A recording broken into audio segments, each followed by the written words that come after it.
Y'all, welcome back to my channel. We are back for a review to the new show that is on. Y'all already know. Okay, it's SWV and Xscape, Queens of R&B.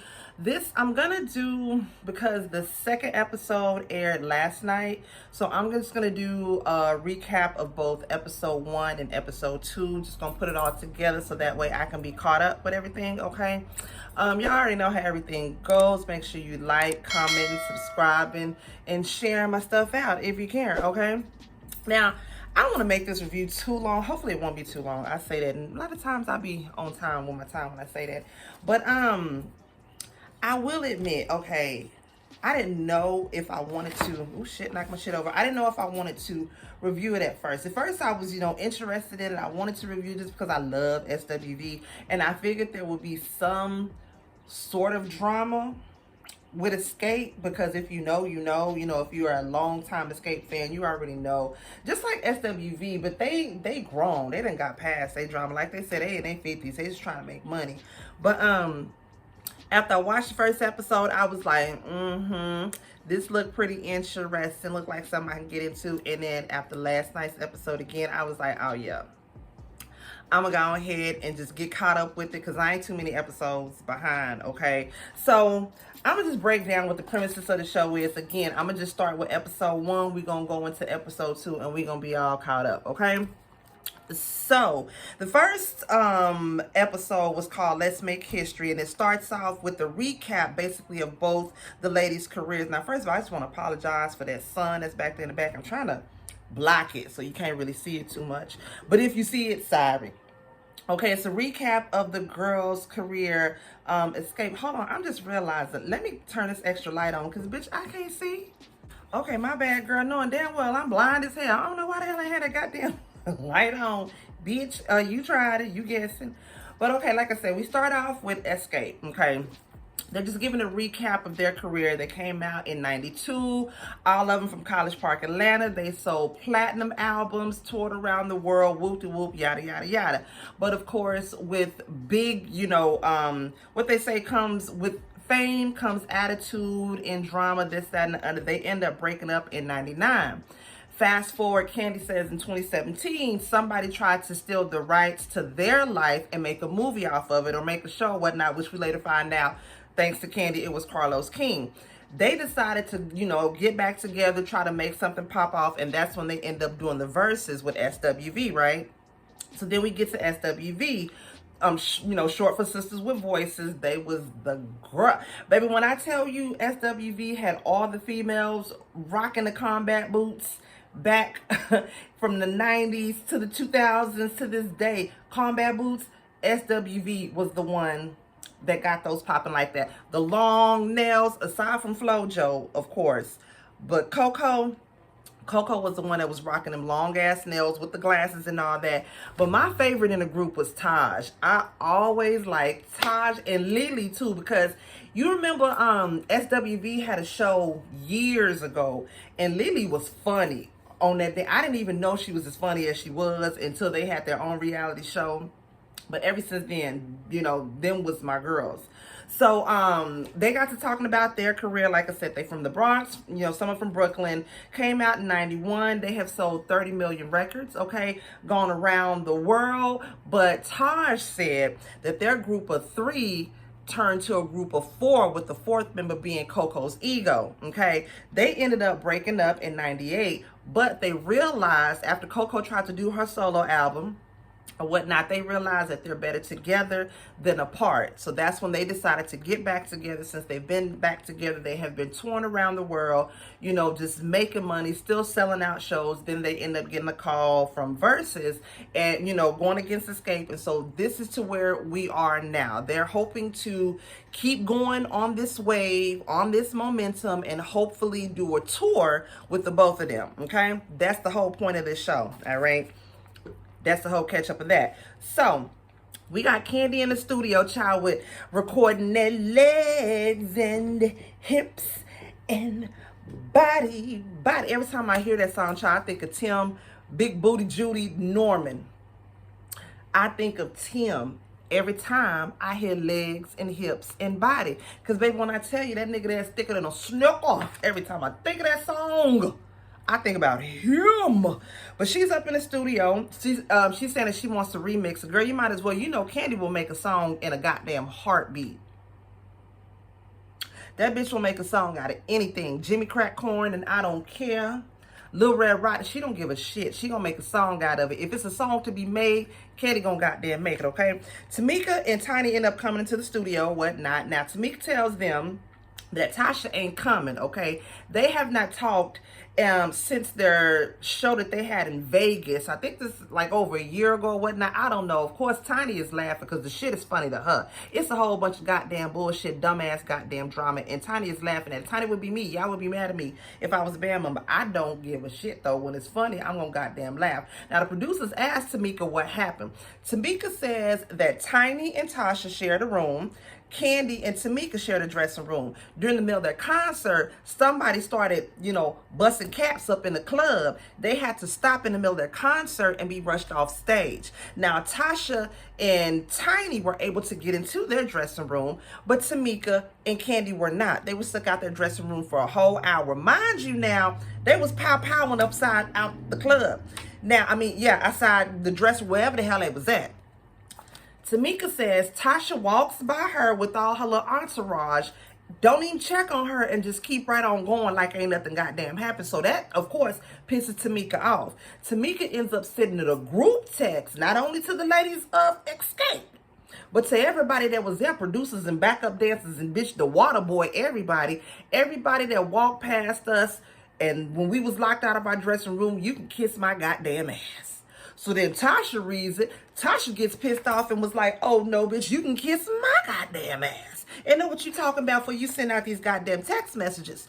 Tamika then responds back, bitch, if you had an ass to kiss. That makes Tasha upset. And she says her sister is body shaming her. Child, body shaming her. Mind you, we already know Tasha used to be the big girl of the group. She ain't the big girl no more. Okay, she tinier than Tiny, quite honestly. And now you ain't. Tiny says, well, she ain't got no surgery or nothing like that. So, shit, it is what it is. Because it's stupid.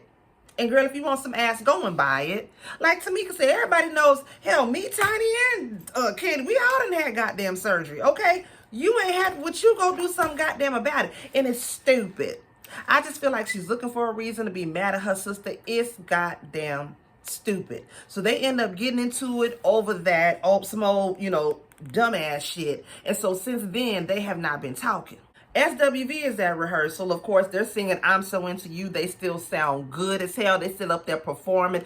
Tosh says she can't drop it like it's hot no more. She can sit there and maybe drop it, semi-low like it's lukewarm. And I believe you, bitch. I don't know what happened to my Megan knees, bitch. I used to scrub the ground with these knees.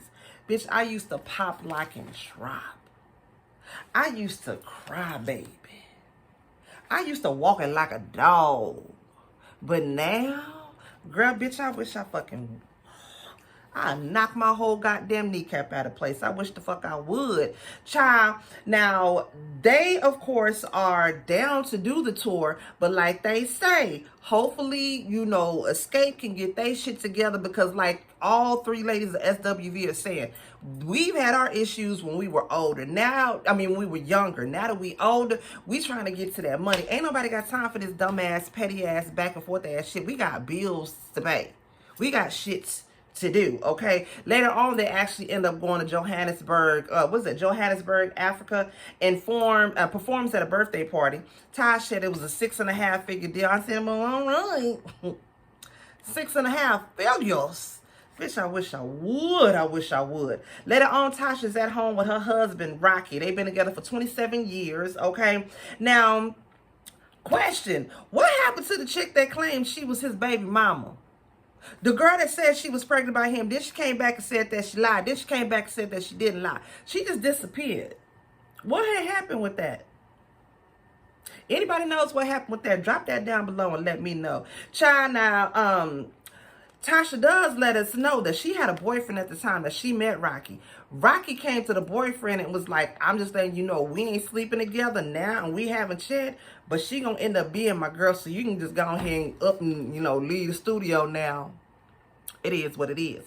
Now, the bird in me back in the day would have been like, ew. Okay, that's kind of cute. But then again, we see she's at where she's at now. Yeah, you with your husband, y'all been together 27 years and he love you. But it is a very controlling relationship. I can't get it out of my mouth. It's a very controlling relationship. You can tell. She's scared of that man. She's scared of him. You can goddamn tell. Now, she says that she needs to get together. She needs to talk with the girls because her and her sister are not on the same page. That, you know, her and Candy don't have a good track record of being on the same page either. So hopefully the girls will be able to get together and work some shit out, child. You and your sister, it ain't even it's you. It's you. We finna get to you and your goddamn mama. Now, Tiny is at home. Of course, she's all with her 1,100 goddamn kids. They up in there making smoothies and shit. T.I. with them shit locks on his head, trying like a bunch of goddamn spiders having a meeting. You know, everybody has an ugly phase when their locks are growing. But T.I. just looks a mess. He looks a fucking mess, child. Yeah, I said it and I said it again, god damn it. But it's cute. Tiny's at home making smoothies for the kids. Little Eris is there. It's just all goddamn cute. Tamika is at the house with her fine ass husband. Now, I give Tamika that now. That motherfucker there is fine, okay? She said they've been together for, I don't know, 21 years. They got 3 girls together. He does security now for New Edition. They met on the set of the Tyler Perry studio when she was doing some kind of play or something. Child, but this the shit right here. She said when she knew she wanted to lock that man down, they went to the room. She went on in the bathroom, came out in her pennies and bra. Shout out to Carisha. Pennies and bra, girl. She went on ahead and swooped that man up, and he'd been with her ever since. I say, well, girl, if that's what you got to do, then goddamn, let's do it. Now, of course, she's talking about that she wants to go on tour as well, but of course, the drama between her and her sister has to be worked out before they can actually go and do anything as a cohesive unit again. It's your sister husband. Y'all need to get on his goddamn ass. Now, Candy at the house making pizza for the kids, talking about, of course, how the girls have always had, well, not even the girls, it's been the sisters, the Scott sisters have always sort of had their issues with Candy. And in a way, Tamika has always blindly followed goddamn, has always blindly followed her sister Tasha because, you know, that's her sister. She gonna ride for her sister. So, of course, if Tasha had an issue with goddamn Candy, then she was gonna have an issue with her as well, right? Another thing I forgot to mention. Now, when they were in the studio, when Xscape first met up, the producers asked Tamika what happened about all this shit that she had said about Candy. Because, you know, at a point in time when they had got back together, Candy was not a part of that group when they had ended up getting back together and they was torn. Candy said, and I remember this, Candy was saying until she gets a public apology for the shit that was said about her. And that was when Tamika was on the radio talking about Candy had fucked Jermaine Dupri, they daddy, they backup dancers, the water boy, engineer, producers, and all of that, right? So Tamika said she didn't want to talk about it. They was just going to be moving forward. Because we already know that she goddamn apologized. She did admit that she lied about that, and they done goddamn moved on. I ain't mad at you, though, girl. It is what it is, okay? Now, the ladies all meet up to talk about the tour. And, of course, when Tasha ends up showing up, her energy is all the way off. Now, this is Xscape and SWV all together. Now, Tamika is talking about how she sees a production, how she sees Coco flying up out the air and riding across the wave like Rihanna in the air. I mean, all kind of shit she goddamn see, right? Now, they're saying how they want to have, you know, one DJ for both, you know, both groups, say how they want to have the same dancers and the same this, that, and the other. Now, Coco kind of like, one DJ, I want to do that. Here she go with this bullshit. Now, look here. You know, the more folks y'all got on that tour, the more money y'all gonna have to put out. So listen to what they saying. They're trying to keep some money in y'all goddamn pocket. Now listen. Y'all don't need all these extra people on this goddamn tour because that's more money you're going to have to pay out to people, girl. That's the whole point. Come on now, think about it. So they saying that everything that they want to get done, you know, whoop-de-whoop, yada, yada, yada. Taj sees Tasha's face because, again, Tasha's whole energy is just goddamn off. So Taj asked her, like, what's up, what's going on? She was like, nothing, I'm just not excited about this. You know, we have internal issues that we need to fix, and until those internal issues are fixed, I don't see us going on tour. Girl, when it comes to the money, fuck all this other dumb shit. When we hit that stage to perform in front of our fans, don't none of that other bullshit matter, okay? And shouldn't none of that other bullshit matter. But getting out here making these coindillas so we can go back home to our families, okay? So we ain't got to be out here hustling and surviving. We can sit up here, perform a couple songs, a couple, you know what I'm saying, and live good. Now, why would you even... Really? Girl, that's just goddamn dumb as hell to me. Now, Tasha says that they can't communicate, then she's not going to want to go on tour anyway if they can't communicate. Mind you, she's the one that's sitting up in there just stone cold the whole goddamn time, not communicating on nothing. But she's saying that basically that all of them got to get it together. Child, that's when Lele's like, at some point in time, we all got to grow up. Okay, we went through that shit when we was in our 20s. We in our 50s now. When it come down to it, at the end of the day, we got families, we got bills to pay, and that's what's most important. And getting out here and, you know, giving back to these fans that have made it for us to be able to be here and do this in the first damn place. Like, come on now, y'all. It's just stupid. It's just stupid. They need to goddamn get it together. Lele finally says, well, let's just eat, because y'all know food always brings niggas together, and she ain't goddamn lying about that. I be mad as hell. But if you offer me to go sit down somewhere so we can eat, I'm gonna go eat. I'm just saying, fuck all that other shit. So, child, this is what goddamn pissed me off. They end up getting to Miss Gloria's house. Miss Gloria is Tasha and Tamika's mama, right? Now, Tasha ends up showing up to the house first. She said her and her mother have always been really, really close, right? Now, Tamika says that the mother has always shown favoritism towards Tasha. And basically, Tasha, if Tamika has ever gone against anything that Tasha has said, then the both of them would basically get together and gang up on her with some bullshit. That's some bullshit. That ain't goddamn right. That's some bullshit right there. Either here nor there, child. Tamika ends up showing up with her 28-year-old daughter. Her name is O'Shawn. They show up, and of course, I mean, it was just tension again. And again, like I said, when Tasha came to the meetup with all the ladies, she was real stone cold stiff, had a whole attitude, this and the other. But she at the house with mama. Now she wants to get up. Hey, sister, give her a hug and shit. When I seen that, I was like, you know what? I know a fake bitch when I know fake bitches. I know a lot of fake bitches when I see that fake ass shit. That pissed me off because I've seen it. I've seen it and I know it, and that pissed me off. Like, bitch, stop. Just goddamn stop. So of course, she's trying to play all good and coy and shit in front of mama, and mama automatically comes in and starts to get on Tamika. Like, I just want to know what your problem is and why you did this and why you did that and da-da-da-da. They end up getting into it, and Tamika is trying to tell the mother what happened. You know this mama gonna whisper behind Tamika's back to Tasha. She jealous. Bitch, them are your daughters. What does showing favoritism to one daughter, the one that you're not showing favoritism to, what do you think that does for her? What do you think that makes her feel? What kind of fucked up mama are you? I'm sorry to even, in a way, you don't, but you're pitting your daughters against each other like that. That's just goddamn dumb. So, of course, the mama is riding for Tasha. They both ganging up on Tamika.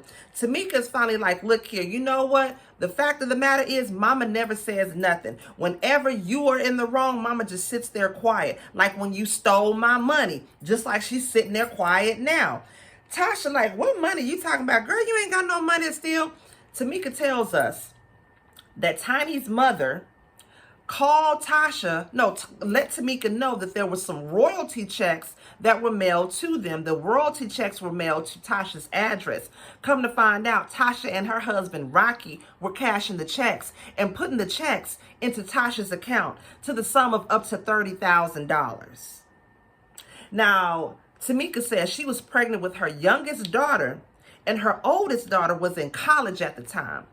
Her mother said to her, you don't know what she was going through at that time. Fuck what she was going through. I was pregnant and had a daughter in college and already had a goddamn daughter. You think I couldn't use that goddamn money? And that lets me know right there that mama got a kickback of that money too. So of course she gonna defend her, because I'm sure you got a little bit of that 30K too. If y'all is as close as she's saying, yeah, you got some of that goddamn money too. So that's why you sitting up here and you having her goddamn back. Because bitch, you goddamn wrong too. I'm sorry, I said it. So child, they end up goddamn getting into it. The mama is like, no, cut the cameras. Because once Tamika brought that up, that Tasha stole her money, that's when mama's like, no, cut the cameras, this, that, and the other, blah, blah, blah, blah, blah. Because she didn't want that shit to get out there, right? So that's where the first episode ends. When the second episode picks up, it picks up, same place, with Tamika going off on the mama, because once again, the mama is having Tasha's back. Tamika says she has had her sister's back for forever. She has never gone against her sister, even when her sister was wrong. She has always had her sister's back, but the mother has never had her back. Whenever it's come to Tamika needing her mother for something or whatever it is, she gonna have Tasha back. She gonna ride for Tasha. I didn't like that shit. Baby, Tamika was upset. The mom was like, if you ain't gonna turn them cameras off, then you can just get out of my house. Yeah, because you was crooked too. You was crooked too. You was getting some of that goddamn mama. You was getting some of that money too. I don't give a damn what they goddamn say. So, child, Candy, Tiny, and Tamika end up getting together afterwards, talking about everything that happened. And once again, Candy is asking where Tasha is. Tamika say, I know she ain't gonna show up, not after the meeting her and I had yesterday. So that's when Tamika tells Candy and Tiny about the whole blow up at their mama's house, and how she brought up the fact that you and your husband stole $30,000 from me. Tasha, Candy and Tiny both was like, oh shit, because they already know it was some bullshit with that, and she already knew if that would have been a trigger to really like piss her goddamn off, right? Child, then Tamika says that the mama left a voice message. This mama left a goddamn voice message talking about you don't have God in you and you need to apologize, and you better not ever go at your sister like that, and don't think for 1 minute that I won't hesitate to jump on your ass. The mother says this.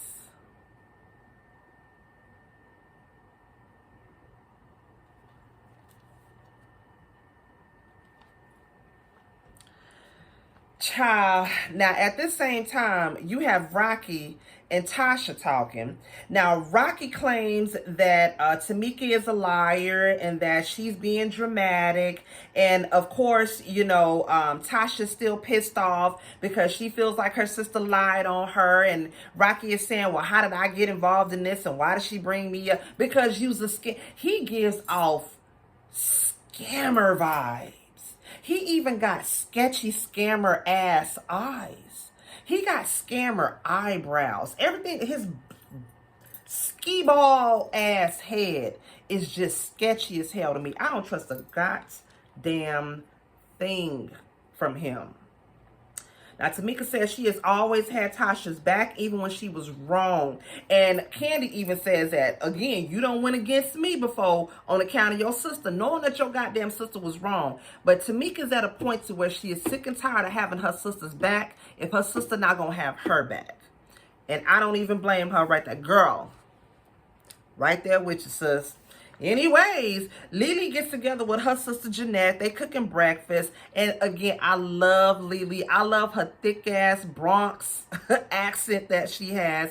And another thing that I love about Lily, even on, when SWV had their own show, she always talked about her humble beginnings. How she was pregnant at 15, how at 15 they wouldn't let you work a full-time job, so she had to work 2 part-time jobs. During that time, her mother would watch her baby, and at night she would go into the studio And that's when SWV was recording their demo tape. And, you know, she always talked about when she had money, the one thing that she wanted to do was be able to buy herself a bed, because I think she said she had either 3 or 4 other sisters. She always had hand-me-downs whenever, you know, her friends or whatever were getting rid of stuff. She would be like, "Oh, I have it, you know, just because getting something new was special to her. And so again, she always talked about her humble beginnings. And that's the one thing that I absolutely loved about Lily. Ain't nothing fake or phony about her whatsoever. You know what I'm saying? And she said the one thing that she bought with her first check, her first big check, she said she bought a king size bed. That's the bomb. I like that. That's the bomb. Okay, y'all. So Tamika and Taj end up sitting down, and of course, you know, Tamika's letting Taj know about the whole situation that happened with her and her sister and her mom. And of course, she's emotional. She's crying because, again, like she says, I've always been there for my sister. My sister has never been there for me the way I needed her to be there for me. And of course, with the mama in the middle of it, the mama don't make it no goddamn child. That mama needs counseling because, again, the mother is the common denominator between the both of them and their fallout right now. She just needs to fall back, and Tasha needs to stop saying, I need you to apologize to my mama. Girl, stop. You are 40-something. Girl, stop. Your mother act more immature than y'all. Girl, So Xscape ends up meeting up at Tiny's house to discuss the tour. And of course, Tasha is still on that bullshit. She comes in with the whole ass attitude. You know, don't barely ass want to speak with this negative ass goddamn energy. They sit down and, you know, they start off with her. Like, okay, Tasha, how do you feel? What do you think? She's like, I don't know. I'm just here to listen. That's not what we asking you, because we don't want you to feel like you ain't had no say in nothing. You whatever. You feeling fucked up about anything. How do you feel? I don't know. I'm just here to listen. So Candy's like, look here. I feel like we need to get new management, somebody that we can all agree on, somebody that has all of our best interests in one place. You know what I'm saying? Because they do let us know that the management that they have now is close friends with Tasha and her husband. And they should have had something jumping off since the verses, and they ain't had shit popping since then. So because of that, they need to get new management. Now, Tasha, once again, they're asking her, how does she feel about this? She says she's going to have to pray about it. You're going to have to pray about getting to the money for real. Girl. What Candy says is that she can't talk because her brain ain't there, a.k.a. her husband, Rocky, a.k.a. the one who holds all the puppet strings, okay? Candy says she can't talk unless she get approval from him, which we do see that they're in a confessional, and the producer is trying to ask Tasha, you know, like, what do you think it'll take for you and your sister to get back on good terms? This nigga Rocky is whispering in her ear as she's in the damn confessional. And the producer's like, what you whispering in her ear? Child, he gonna say, I'm trying to tell her what to say.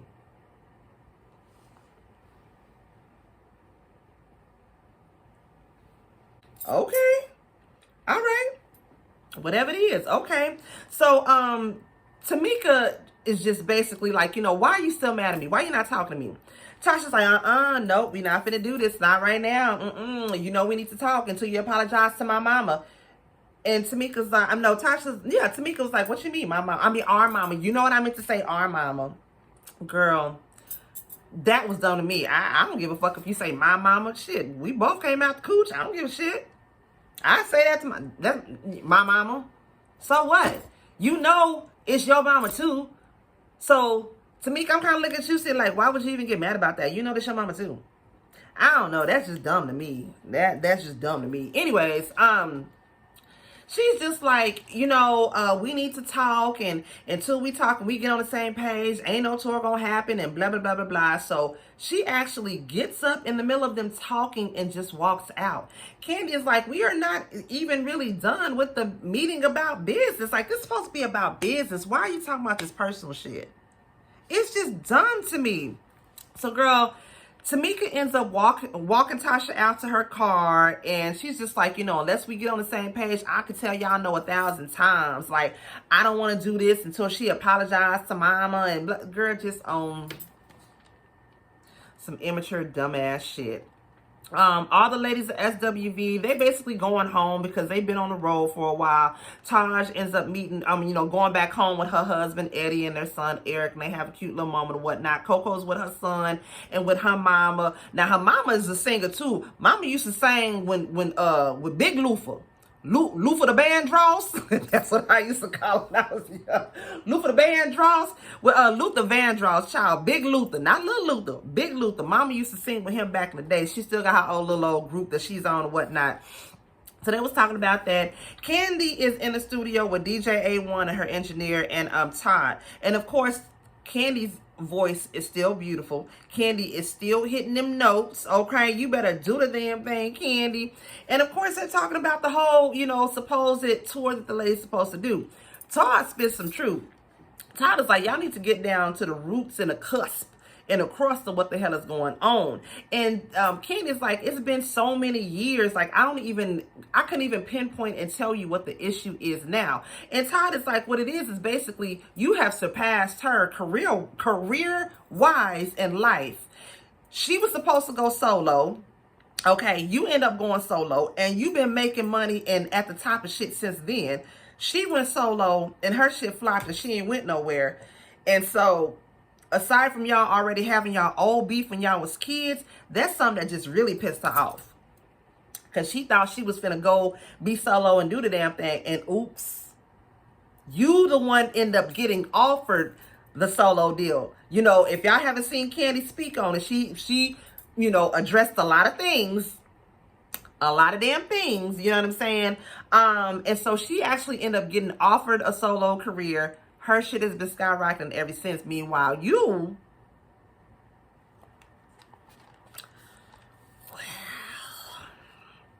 anyways, at the same time they're having this conversation, Tasha is talking with her husband, Rocky. Child, Tasha gonna have the nerve to say that Candy is jealous of her because on their third album, she got to sing majority lead, and Candy didn't like that. Now, mind you, Candy on her Speak On It did admit that in their third album that she was upset that Tasha got to sing majority lead vocals only because they were trying to push her solo. She was trying to go solo. And so basically they were trying to set her up for her solo album, which wasn't fair to the rest of the girls. So I don't blame Candy for that. We're not finna sit and be your doo-wop pop girls just to set you up so you can go solo and leave us out here high and dry. So when they heard about her going solo, that's when Candy and Tiny started writing and doing other shit. And like Candy says, when they came to me about a solo deal because they seen that I was already doing work. I was already producing. I was already writing. So Tasha tries to say that her solo album was coming out, and then shortly after that, Candy come out with her solo album, and then all of a sudden, Tasha says my album didn't do so good. That's because it wasn't meant to be. It just wasn't your time. And plus, she was trying to do it on some old shady shit, and when you try to do some old shady shit, it don't work like that. It just don't work like that. So, and then on top of that, why would Candy be jealous of you damn near 30 years later when she's singing lead to her own damn songs? Candy got restaurants, she got plays, she got dildos, she got beans, greens, potatoes, tomatoes, chicken, ham, you name it. Candy been doing the damn thing. What would she be jealous of you for now, girl? Girl, stop. So, again, she's saying that, of course, that the issue comes with Candy being jealous of her having to sing solo on these records so many years ago, and so that's why their beef is still, to this day, she feel like Candy resents her. Girl, if that ain't the dumbest shit I done goddamn heard. Rocky and Tasha, Rocky ends up telling her, well, we got bigger deals, coming our way anyway. Child, they end up going and meeting with the Motown Gospel record label, which I didn't even know Motown was still popping like that. Like, no tea, no shade, no pink lemonade. But I didn't even know Motown was still popping like that. Did y'all know? I didn't know Motown was still popping like that. Bitch, tell me something. She goes to meet with them about doing a gospel record. Now, when they get into it, get to talking about it, they're excited about it. And so, the guy with the record label says, now, how is this going to interfere with your group? How are you going to be able to juggle doing Xscape and then doing gospel. Because how you going to go from being You're My Little Secret to Jesus Be Offense? You know, how is that going to work? And so she was like, I don't know. You know, I'm just have to come to a point to where I have to decide and figure out what it is I'm going to do. So the guy's like, okay, so they don't know that you here. She like, no, they don't know. Rocky talking about, oh shit, I didn't know. I thought you told him. Rocky, you knew she didn't tell nobody shit. Because you crooked like she goddamn is. So Motown does end up offering her, you know, a record deal. But again, you know, she has to decide what she wants to do, whether she be, you know, go again, whether she gonna sing You're My Little Secret or she gonna sing Jesus Be Offense, okay? Well, as we already know, you know, she ends up doing her gospel record, because come to find out, did y'all know her record already came out? I did not know that. And show you how good it's doing, child. Ain't nobody heard about it. And again, you know what? I'm gonna be honest. I'm just gonna be honest. Where we are with music right now, ain't nobody really checking for no deep spiritual album. I mean, don't get me wrong. Somebody probably is, but majority of the world right now, as far as music is going, ain't nobody really checking for no gospel album. And then, with you, Tasha, I mean, I just don't see that working for you, mama. I don't. I'm 42, and I'm not checking for no gospel album. And you know, I love the Lord and you know the universe and all of that, but I'm just not checking for nothing spiritual like that. I'm just saying, you know, there's a niche for everybody out there, you know, whatever, y'all. But that was, you know, the first and the second episode of SWV and Xscape R&B Divas, or no, R&B Queens of R&B. Y'all know what the hell I'm trying to say. And that's it, y'all. You know, it ended with her, you know, giving a little snippet of the song that she got, Full-Time Love. Her voice is absolutely beautiful. Tasha, I will give you that. Your voice is amazing, girl. But you fucking up the bag. You fucking up the bag. That's all I got to say about that. But look here, if there's anything that I missed, y'all know what to do. Drop it down below and let me know. Please don't forget to like, comment, subscribe, and share. And thank y'all so much for watching. I will see y'all in the next video. Bye.